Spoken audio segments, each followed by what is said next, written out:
Hey, it's Jim. It's January 3rd, Wednesday afternoon.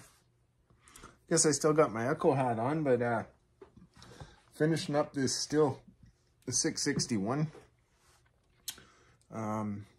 Did all the porting on the cylinder. I just have to do the cooling plate and the gasket and the muffler. So I've marked them. But what I prefer to do is basically sandwich everything together the way it goes. That way there's a little bit of support for that exhaust gasket that just jumped onto the floor.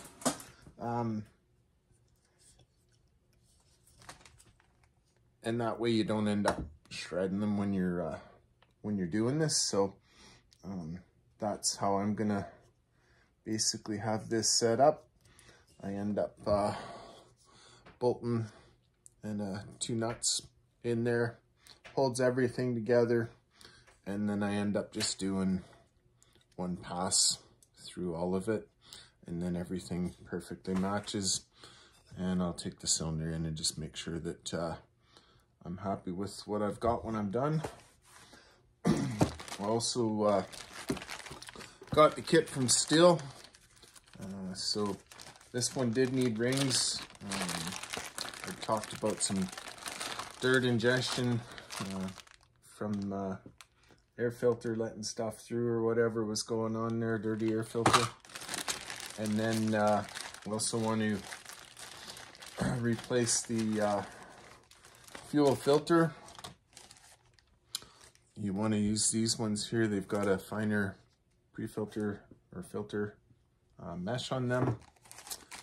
And then we've got the fuel solenoid as well that we need to change out in the carburetor. So I'll go through that as well. We'll see how long the video ends up being. I might split it into 2. But anyway, minimum of a yearly process or replacement there with this stuff here. Just periodic maintenance. You don't want that little solenoid plugging up in your carb. It can give you a lean condition, and then you can end up just like the Newfie says, if you forget your oil in the 2-stroke, you'll Caesar salad. And you can do that by having that little solenoid plugged up, and then you're not getting enough fuel in there with your air mixture, so you'll Caesar up as well. I had a couple 261s that I've seen that in, and a couple other arborist saws, so just something to watch for.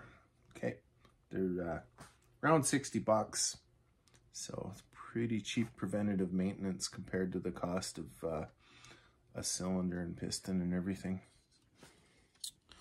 Let's try and show you, yeah, there you can kind of see how much room's in here.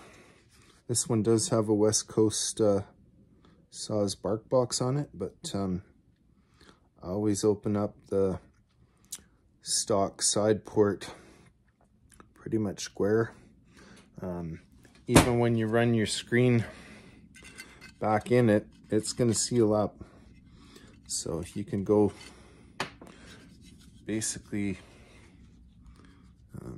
as big as that. Let's see if I can get a better angle here for you.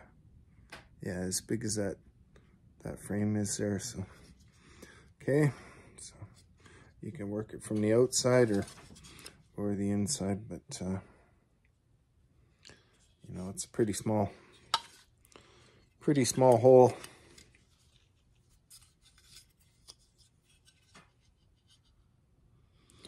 And you're missing out on some opportunity there, so I do open that up quite a bit. We'll show you what we get. Okay, so she's all opened up at the back. I don't know what's the best angle here. There, hug that out. Smoothed everything so that nobody's gonna get cut. And think we're ready to go here. I'll throw that screen back in, and then we'll start putting it back together. So I figured since this guy's got the West Coast bark box on his saw, I'd clean that up. It was all pretty dirty on the outside, but it's soaked in the solvent tank for a little over a week now. I was just going to show you all the buildup on the back of it here. So that's that Stihl oil, eh? Just that shitty stuff there. It just carbons up everything. Anyway, I'd worn out the wheel that I was using, so throw a new one on and finish it up. Almost brand new.